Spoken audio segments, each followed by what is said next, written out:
भारत वर्षर महामहिम राष्ट्रपति माननीय श्रीमती द्रौपदी मुर्मू ओडिशा गस्तरे आशा गस्त समय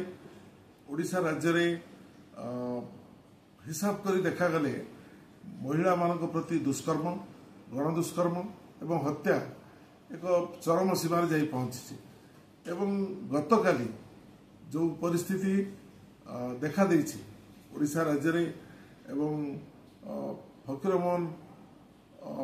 स्वयं शासित महाविद्यालय जड़े छात्री सौम्यश्री बीसी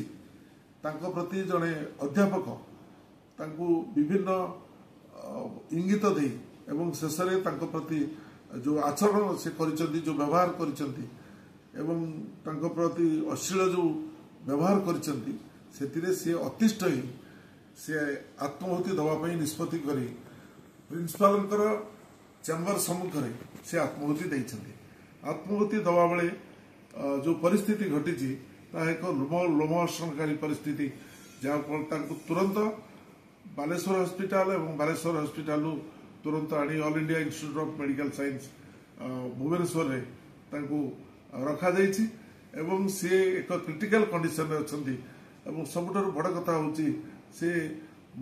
वर्तमान जीवन सहित संग्राम करुछंती। आम जगन्नाथ पाखे प्रार्थना करूँ से तुरंत भल हो जातु एवं महामहिम राष्ट्रपति को साक्षात करी कहबू ये जो दुष्कर्म गणदुष्कर्म एवं महिला मान प्रति अत्याचार सहित ये जो घटना गतकाली जो घटना घटी गस्त समय से संपर्क में आम एक राजनीतिक दल हिसाब से प्रतिष्ठित राजनीतिक दल हिसाब से एवं आम सभापति श्रीजुत भक्तचरण दास एक पत्र लिखि महामहिम राष्ट्रपति को निवेदन कर गोटे डेलीगेशन जाई आम साक्षात करूँ एवं ता सहित अवगत करूँ एवं मेमोरेंडम देवु जे किभଳି भाव में नारी उत्पीड़न नारी दुष्कर्म संख्या जो भाई भाव में बढ़ी